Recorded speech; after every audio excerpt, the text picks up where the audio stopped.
We got 5 eggs today. We're down 2 from what we're used to getting. But since we moved them out here, then they went from 7 to 2 when they first moved out here. And now they're back up to 5.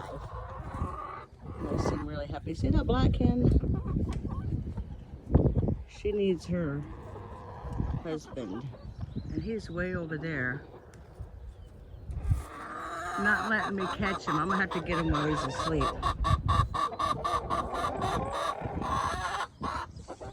Right now we have 2 roosters in here and 12 hens.